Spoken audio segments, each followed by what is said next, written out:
like, well, you have screenshots, right? Well, yeah, I have screenshots, but I'm not on the internet. It's like, those came from the internet. That's where the screenshots came from, was the internet. So you're kind of on the internet. You're making a bunch of YouTube videos. No, Jelly Roll was saying, I'm not on the internet. Saying, I don't know what they're saying about you. Oh, and then Ryan goes, well, I got screenshots. He goes, where'd you get the screenshots? And Ryan goes, the internet. It's like, well, I don't know how to help you, man. Fuck, dude. Like, the context of that is a little tough to decipher, because there's. It just starts in the middle, and I imagine it's kind of hard to. Security guards like body cams. Yeah, or something. yeah. Like, it's kind of hard to understand, because some parts of it you can't really make out the audio and things like that. But like the gist of it sounds like that. Like, mainstream media is talking shit on you. Okay. As far as I'm aware, no news is bad news when you're in a position like that. If someone's talking about you, like, you're popular, dude. Like, yeah. Even if they're saying negative stuff, because chances are that negative shit ain't true anyways. So all it's doing is circulating buzz. Like, it's just circulating buzz and making you more popular. Like, yeah. I don't know, man. Well, I've said it before. Like, there used to be a part of me when I was younger that, like, I wanted to be famous so bad. Like, I would do anything to be in a famous band and be a famous musician. And I still think I would have appreciated the opportunity, but. I look back on it now and like seeing stuff like this and what's been going on, especially since we've been getting into like this independent music thing. And it's like, man, I don't know if I'd want to be in a position like that. You just constantly, there's no break. You don't get breaks when you're in a position like that. Like, even when you want to be on vacation or be away from it, you're not away from it. And our church has said it all the time. Like, oh, it doesn't matter what people are saying about you, just let it go, whatever. Yeah. They don't get you. And then this. Like, make up your mind, man. Or just don't worry about it and start making music again. Yeah. Let's hear you make a dope-ass rap song again, because you're really good at that. And he's really good at diss tracks. And I want another Creaker album. Let's get some of that. The Rock, dude. Yeah. Like, bring back The Rock. Like that, some of that, like the YZ stuff and like that older stuff that we were listening to, man. He's just really good. Like Mud to Gold was a really great song. I feel like it was after that album everything really started to flip. Buzz Lightyear. Yeah. That whole thing with Blue Jean No Face or whatever. Oh, yeah. Like let's get back to some of that stuff, man. Ideas. Let's do some more of those, because those are great. People want that stuff. They don't care about this fucking. Stop it with the Kylie Rodney thing. Knock it off with the weird speeches and trying to start beef with people who don't even care if you're starting beef or not. Just quit. Just stop. Just make music, man. Just make some music. Well, Adam Calhoun said he has 3 albums dropping this year and a ton of music videos. So after he said he was going to stop making music, basically, like, I'm going to stop doing rap. I don't really want to do it. And then he's like, boom, 3 albums. Yeah. That's pretty dope, dude. Yeah. Okay. All right. Should we get into some post Christmas Day vibes here? Anyway. That fried me. That just blew my fucking mind. Wow. How's it going, everybody? Was that the clap in? Was that our thing? We're basically there. Hi. 307 Reacts. I'm Matt. That's Chris. Screen in front of us. You asked for it, okay? It's Austin's wife. I knew it was coming at some point. We might as well just clear the air. You asked for it, and so we're delivering. And in honor of our giving you a free Christmas gift, we are going to go ahead and bypass our 30-second video from our boys in 10 for 10. They have a show coming up on January 11th. If you want more information on that, check out our description below, or message us on Instagram, or get a hold of them on their Facebook, and we can give you all the details for that. In the meantime, on the screen in front of us, it is Carol of the Bells, bass singer version, Geoff Castellucci. And you knew because you saw the thumbnail and you saw the big title on there, and you were like, yes, finally, it's about time. You guys have been. How many comments did we have for this? After we released that first Austin video? A week before Christmas, I had 17 messages in Instagram. And I in could the count, course of 2 days. I could count probably 20 comments of people saying, please cover Geoff Castellucci's bass singer, Carol of the Bells. So we can't just avoid things like that. Like, we can't just move around that. And it's our Christmas week, so in the spirit of Christmas and giving you guys what you want, here we are. Now, I'm not sure how much of the beginning of this is going to make it into our edit, but wow, I'm fully distracted right now with what we just watched this clip on Chris's phone, that has to do with some of the country rap guys, Jelly Roll and a few of the others that are involved in that scene right now. I'm out of energy. Yeah. I can't imagine being in a situation where a couple of these other artists are in and having to deal with what's going on right now. That's got to just be exhausting. So I'm coming out of that. We're gonna. Jelly Roll's the man. I've never heard him say anything I disagree with. Yeah. Ever. Yeah. Like.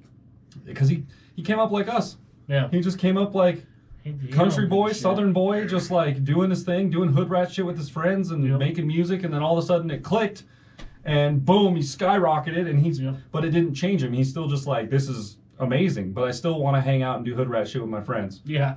And do cocaine at the Grammys or whatever he was talking about. But I don't know what he was talking about, but something along those lines. But yeah, so I'm reeling from all of that right now, but I'm excited to get into this one.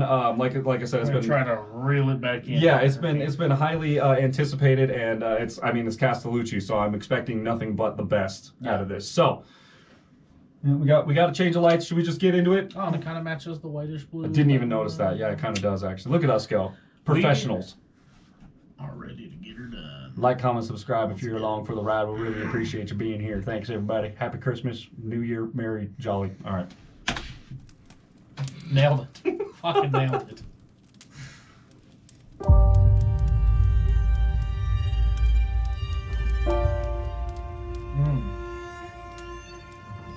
Very suspenseful.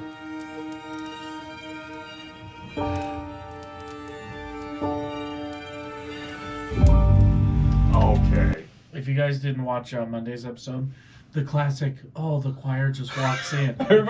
Everyone walks in from a different side of the thing. Let's get the sopranos up first, and then the bass section comes. Dude, you're right. Oh no. That was good. Look, we've all had choir in our backgrounds, circle, right? Yeah, okay, we've all been in choir. This is just par for the course. Sometimes you just got to do the damn thing, and that's what he's doing. If you guys don't know, watch the video that dropped 3 days ago. Yeah, okay? you'll get a full explanation in there. Yeah. But you're full circle. You're totally right, dude.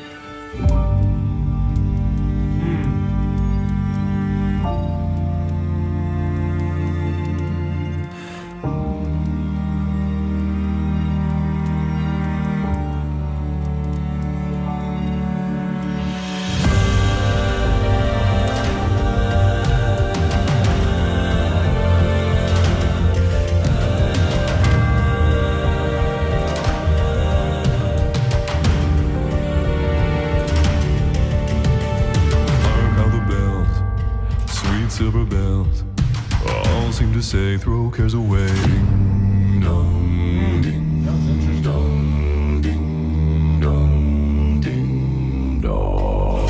Come on, sweet man. silver bells all seem to say throw cares away. Christmas is here, bringing the cheer to young and old, meek and the bold. Ding dong, that is their song with joyful ring. Oh, caroling, one seems to hear words of good cheer from everywhere, filling the air. Oh, how they pound, raising the sound, o'er hill and dale, telling their tale. Gaily they ring, while people sing songs of good cheer. Christmas is Merry, merry, merry, merry Christmas. Merry, merry, merry, merry Christmas. Merry, merry, merry, merry, merry, merry, merry, merry, merry, merry Christmas. Okay.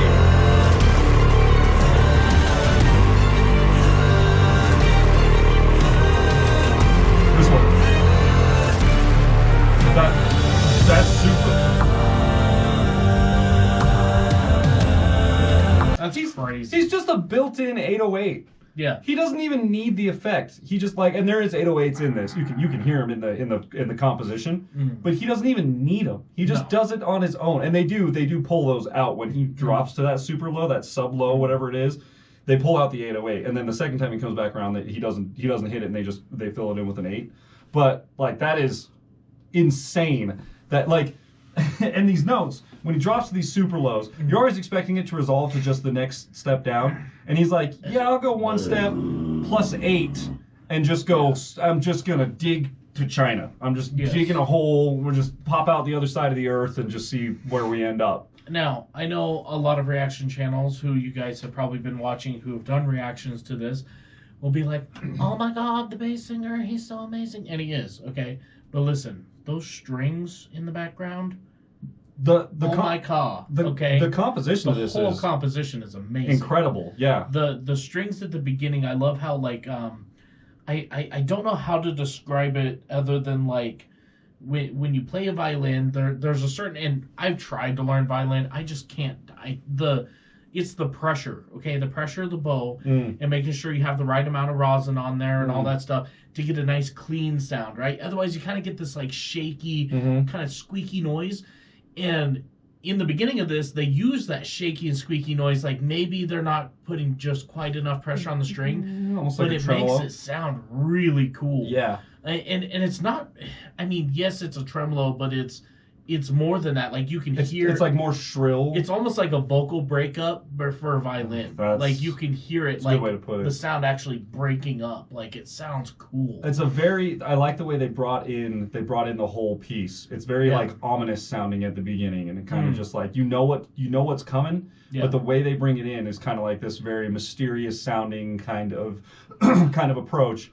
And then before you know it, you're familiarized, and you're like, oh wow, and it all just kind of hits you, and it's really good. I'm gonna bring it back to about this point, but also on the note of everybody saying, oh, the bass singer's so amazing, and yes, he is. Again, you're right, he is amazing. However, I always do appreciate hearing Geoff's upper ranges. Yes. Like his high notes, I think, are just impressive as his low notes, and I feel like we don't get to hear enough of that. And like in a arrangement like this, where he's got specific parts that are just the higher parts of his range, amazing. Like so listen to these violin parts, and you'll kind of see.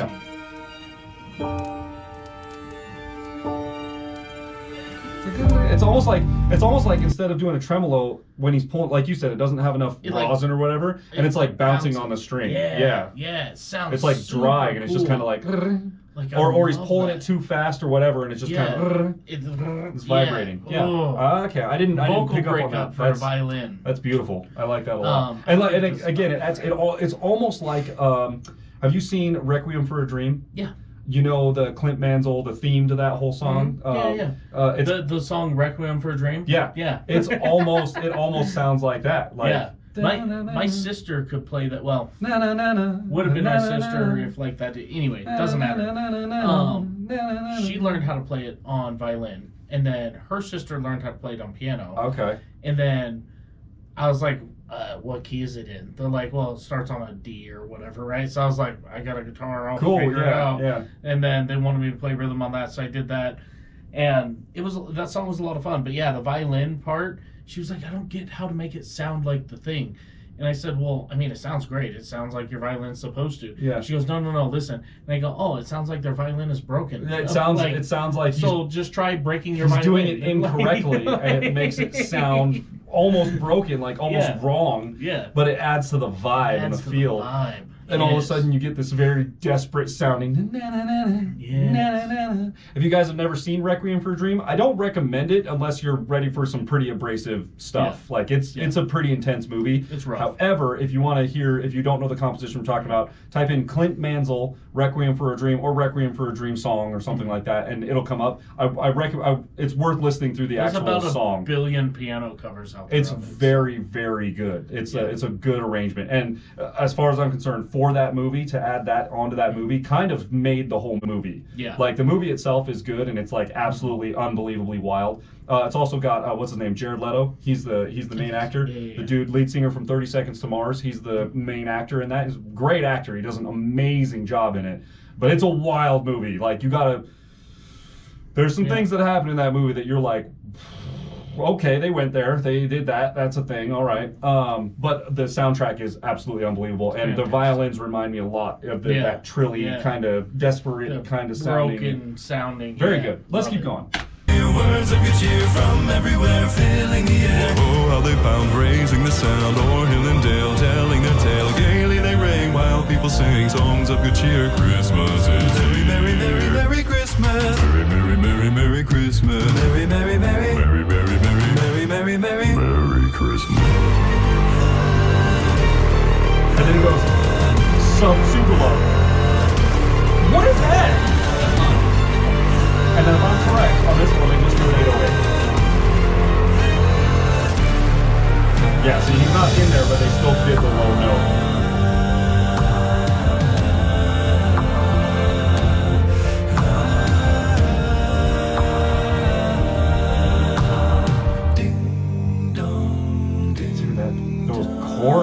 Hark how the bells, sweet silver bells, all seem to say, throw cares away.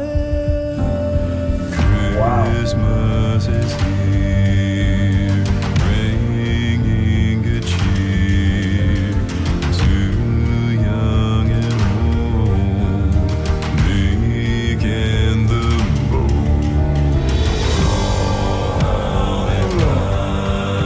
I love that you can hear the mouth movement. Mo, like he just, Yeah. his whole jaw just dislocates Jaw from his is face. at his ankles. He just, Yeah. like I love that you can hear the shape of his mouth helping him get that Yeah. the resonance out That of. subharmonic. Oh, dude, so good, man, so good. young and old, meek and the That is wild. raising the Interesting chording.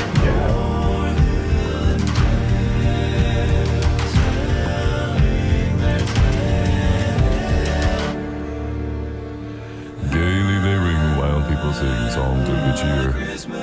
Merry, merry, merry, merry Christmas. Merry, merry, merry, merry Christmas. Merry, merry, merry, merry, merry, merry, merry, merry, merry, merry Christmas. Yeah.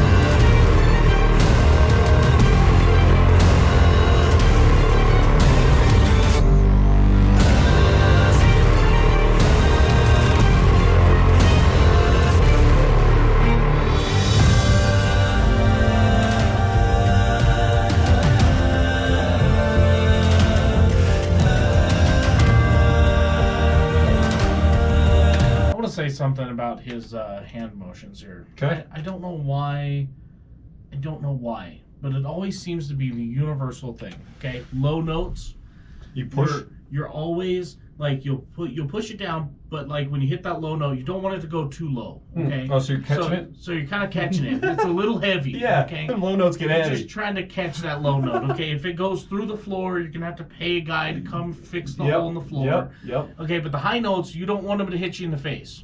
So, like, you're kind of holding them down a little bit. Watch his hands when he sings this. You can see him holding the low Okay. notes, keeping the high notes from hitting him in the face. Okay. I don't know what it is about singers, but guys, watch your singers and how they move their hands. Pentatonics does this all the time. You'll see the low notes, can't let them go through the floor. High notes, don't let them hit you in the face, okay? So he's kinda, he brings it down, and then don't want to go too far. Put that guard in front of your face.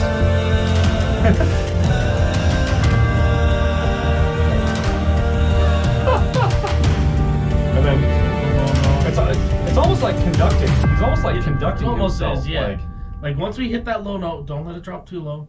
Okay, bring it back Hey y'all, up it's again, Geoff. like- Merry Christmas, Happy Holidays. Thanks I for just- watching, and I just wanted to I say don't know. a very special thank you to all the folks at Patreon That's who a- make these videos possible. It's By a- now, you my all know what brain's a little Patreon different. is. Interesting Did thing you to know that observe. you can sign up for Interesting free? observation. It's pretty exciting. Huge shout out goes to Alder Draco, N. Kitty, Tema Krempley, Juliana Livingston, Diane Holland, Sarah Borzelli, Sarah O, Lori Templeman, Patricia Schumann, Debbie Goodling, Jordy S, A.M. Person, Carl and Melanie A.M. Thomas, Person. Asa and Suniva Lagnastall, like that's you Shouts were, out to and A.M. Dan you were me in there. Thanks again for watching, and have a safe and happy holiday. I'll catch you next year. Yeah. Yes, you will, sir. Yes, you will. I'm dreaming of a white Christmas. We did that one last year, didn't we? Yeah. Yeah, I thought so. Oh, Austin's wife. Oh, it's we just have it. We just Crazy. back to back. It's just Crazy. Yeah. What I mean, what is there to say? He is Amazing. like one of the greatest low bass singers that I've ever seen, for Yeah. sure. Now it comes with that trope. There's always going to be somebody better Yeah. than you at anything that you decide to do. There's always going to be someone out there who can do it better, or has done it longer, or has I really more feel accolades. like the pioneer for this becoming the mainstream is Avi Kaplan, the original bass singer for Pentatonics. I was gonna say he's pentatonics, right? He Okay. was incredible. Now, a lot of people are upset that he left, and that's fine. I get that, whatever. But like, he started a school. He's doing his thing. Like, that was his dream, was to help. And I get it. Listen, I have become that guy, okay? I thought I wanted to be in a band. I thought I wanted to travel. And then guess what? I've been in several bands, and I've traveled a lot. And I've decided, you know what? It's just really difficult for me to get along with people who don't have the same drive for the same dream. And you guys all have to be on the same dream. And it's tough, okay? And you have to learn where that compromise, you know, you're going to have to make compromises because you're working with other people.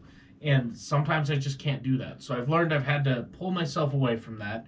And you know what? I'm perfectly content and happy helping people achieve their dream doing that. I was going to say, isn't it so cool that we get to be in a position now where we can bring bands in and help them make those decisions that they've been sitting on for a long time, you know, like, well, we've been doing this thing for a while, but we're not really sure about it. And it's like, okay, cool, great. I mean, I haven't been doing that for this long, and I have an idea. So why don't we try this thing? Because this is what's going through my head, and you guys can tell me if you like it or not. If you don't like it, that's totally fine. But now we have a middle ground now. We have somewhere to go.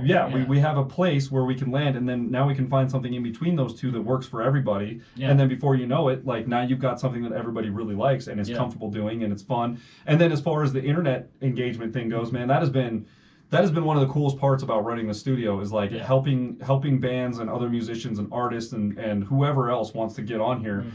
Just even guests that we've had in here on the channel, that dude Derek, I think was his name, that you run into at Mini Mart. Having him in here and just like giving him the rundown on like how we do things and like how we stay relevant and how the algorithm works. I think the only reason he doesn't do it anymore is he realized it's a lot of work. It's a lot, and I think that's probably something for a lot of people. Like I was telling you, my buddy earlier today was like, man, you are hard to nail down. And like, you're harder to nail down than I am. And like, I have a wife and a job and kids and you know, and I'm like, I stay busy on purpose, and it's my thing. Like my thing, like you raising your kids. My kids are the studio and our YouTube channel. Our YouTube channel is my child, and I have to baby it every single day to make sure that it stays healthy. You know, and it's really, really cool to be in a position to like understand that, because I feel like people know the word algorithm, but they don't necessarily know what it means. Basically it means work your ass off all the time, and you might get a little reward out of it, and that reward will let you know whether or not you want to continue to do that thing. And if that reward is enough for you, then you know you found it, right? And that reward is enough for us. That's why we do this thing all the time, because I love this. This is, and I always think it's cool, like people like you know, Josh. He comes in during the live streams like, bro, so like these are like people actually watching. Dude, this is crazy. Like, wait, what? People are watching us right now? He just had this magical moment of, oh my god, I like people from all around the world. They're like, just come They're together like, to watch like me and my friends. Like, this is weird to watch us just cool. Like hang out, and it's like because we've kind of built that community where, you know, like people want to come and hang out, and they want to have a good time based on what they know about us through us working our asses off and doing the thing. And once they find out we go live, it's their opportunity to like get with us in real time. They don't have to interact with us through comments and wait for a response. They can just put it on the screen and, hi, we read it. We're right here. We're still small enough that we can read every single comment that comes through and like and talk to people. Oh god, I was watching Ronnie Radke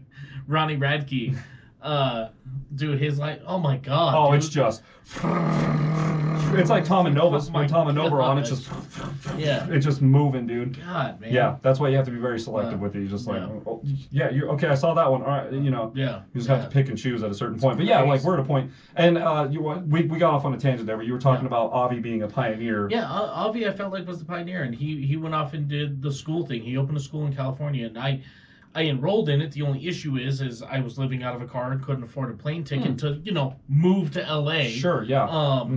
But like the school's super cool. But like I think a lot of people think that it's a waste that he's not on the internet sharing his talents anymore. Here's the thing. Avi, I think, is one of the greatest of our lifetime. Not to say that these guys aren't good, because they are. But what Avi has stepped away from the limelight to do is so much more important. To teach younger kids coming into the music industry, hey, I've been in the music industry. This is what it's like. This is what you need to expect. When you come into a recording studio, this is how you need to prepare. If you're a vocalist, an instrumentalist, these are the things you need. These are the things that you'll be expected to be, and the things you're expected to bring. And like, he is paving the way for more Avi Kaplans, for more Tim Faust, for more Geoff Castellucci's. He's paving the way. He has stepped out of the spotlight to pave the way for more musicians to come into this, and that's important. Like, I think that is the definitive idea between the difference of a career and a purpose. Yes. Like, Avi had a career, and he was very successful at it and did a very good job and made tons of fans and probably made some decent money while he was doing it, and probably got some incredible experiences out of that. But that wasn't what he wanted his purpose to be. Yeah. And so he decided that his purpose, like you said, was to bring the next Avi into the world and help guide him through the process, so that Avi probably has a lot smoother experience and doesn't have to go through the ups and downs of signing contracts and possibly getting shelved and dealing with all this stuff. He can just be like, no, there's an easier way to do it. Let me show you how to work the algorithm and how to produce yourself and do these things. And you if you are going to sign, these are the things you and need to watch out for. And do your homework, do your research, make sure you're with the right people at the right time. If you need some advice, give me a call, because I'm your teacher and I can just tell you what to do. Like, it's his purpose. And I think that's a really, really important distinction. You can be a super successful career musician and make money and go play these world tours and these stadiums and things like that. But if it's not your purpose, if it's not what you are meant to do or what you really want to do in your heart, like if your heart tells you, man, this is great. And like you said, with the band thing, it's like, man, this is great and I'm having fun and I've had some good experiences, but I don't feel this as like the whole of me does not feel this. Yeah. I need to do something. I need to redirect this energy into something more purposeful. And here we are running a studio, helping bands make those decisions. And really, I wouldn't say that we're making like a lot of creative decisions musically for bands. I mean, we'll give some input. I mean, it's I know very small. I know how to play a guitar. I know how to play some drums, and I have my backgrounds and things. And when I hear something, I'm like, hey, what about this thing? Little things there. But I feel like when it comes to the digital side of things, like creating videos and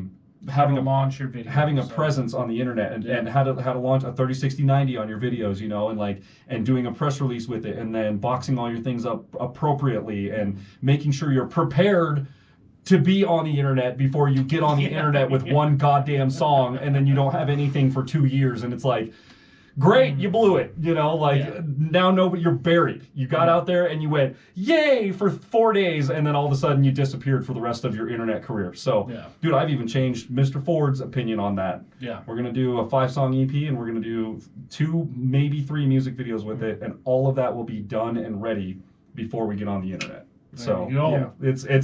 It works. It just works. There's a rhythm to it. There's a formula to it, and that formula works for now. It will change in the future. I mean, look at how many times music has changed over the last however many decades, right? Oh, yeah. It will change again, but for now, right now where we're at, this formula works, and this is just kind of the way it's got to be. Yeah. And we're here. I feel really fortunate to be in a position that we can do that. And that all being said about Avi, talking about Geoff Castellucci, of course, those people need somebody to look up to who's still active in the game. Yeah. And like, I know a lot of people want to pick this whole country rap thing we were listening to before we started this whole episode, okay? I think it's really important for people to watch both sides of everything that's happening, right? So they can go, Avi just turned his back on Pentatonic. It's like, well, why don't you take a look into his life and what he's doing now? Like, it may actually surprise you that, sure, you're not happy that he's not with Pentatonics, but he seems really happy doing what he's doing. You have to look at his value as a human being and is he doing what he wants to do? Absolutely. And so be Austin, happy that he's doing that. Leaving home free. Yeah. Okay. There's some people who are upset. The new guy just doesn't sing as good. It's like I'm sorry. Okay, the new guy does a fantastic the new guy is job. Absolutely phenomenal. Is he ever going to replace? Okay, Austin Brown's fucking jazz hands. Okay, no, probably not. Probably okay? not. No, he's no. a different person. He's a different performer. Yeah. Okay, it's gonna be different. It's gonna be different. But like Austin's on his own journey now and doing his own thing, and like, you know what? It's not the wrong decision. It's gonna be different, but is it still gonna be absolutely mind-blowingly amazing? Yes. Yeah, because it's home free, and home free's not just gonna pick some random guy who can't sing off the street to head their multi-award winning world tour traveling group. They're not just gonna be like, yeah, he'll probably do good enough. No, they're gonna pick a heavy hitter that's gonna come in and fill the shoes exactly the way they want it to, and I think they've done that. You know, Linkin Park, dude. You know, dude. What a I think that's crazy the example. only right answer they had. That was it. That was it. And when you told me that one day when we were talking about it and you said that, that's a great way to put that. Yeah. That's the only option they had. Yeah. You are not going to replace Chester Bennington. No matter how hard you try. Yeah. You just not. You're not. Those people they're not just out there. Like, and if they are out there, they're not out there trying to be in Linkin Park. Yeah. They're out there with this gift that they think they're trying to be, but they don't have what it takes. They're out there with this gift most of the time that they don't even realize that they have, and most of the time, most of those people aren't trying to use it. They're just like, yeah, I kind of sound like the guy, but I don't really play music. I'm not really interested in it. Yeah. I just go to karaoke at the bar every other Sunday, and I sing this one. I sing this one Linkin Park song, and everybody loves it, and that's popular enough, and I'm famous enough down there, and that works for me. Yeah, the only right option was to get as far away as they could. Avi. Geoff, Tim, Lane, top of their game, man. Yeah. Like, absolutely top of their game. These guys are crushing it, and I think we could gush about them for the next probably hour in this whole thing. This is another part of the reason why I love this channel that we've created, is because it gives me an opportunity to like express my love for music and the analyzation and all these different ways that music can make you feel, and look at the conversations it starts, and like this all came from a freaking Carol of the Bells cover. Carol of the Barrels. Carol of the Bears. Karen of the Barrels. Karen Bears cover, a Care Bears cover from Austin's wife. From Austin's wife. And yeah, it's just been a blast. With that said, if you guys are still here, please leave a comment down in the comment section below. Leave a cloud emoji, leave a rainbow emoji, clap hands, whatever you want to do. Let us know you're still here. We will not be here next week. We are taking a week off, so we will also not see you until after the first of the year. Yes. It's been a hell of a 2024. It's had its ups, and it has definitely had its downs. And we're back at it. We're bouncing back at it. And next year is going to be full force, next year's full on. Wild. We have a lot going on, big plans, we appreciate the hell out of you guys being here. Well, if you guys enjoyed today's episode as much as we did, be sure to leave a thumbs up, smash that subscribe button, click the bell, become part of the Notification Gang. And I believe the mics are still working, which is They a are. Christmas miracle. Isn't that amazing? So we'll see y'all next time. Happy New Year, Merry Christmas, you filthy animals.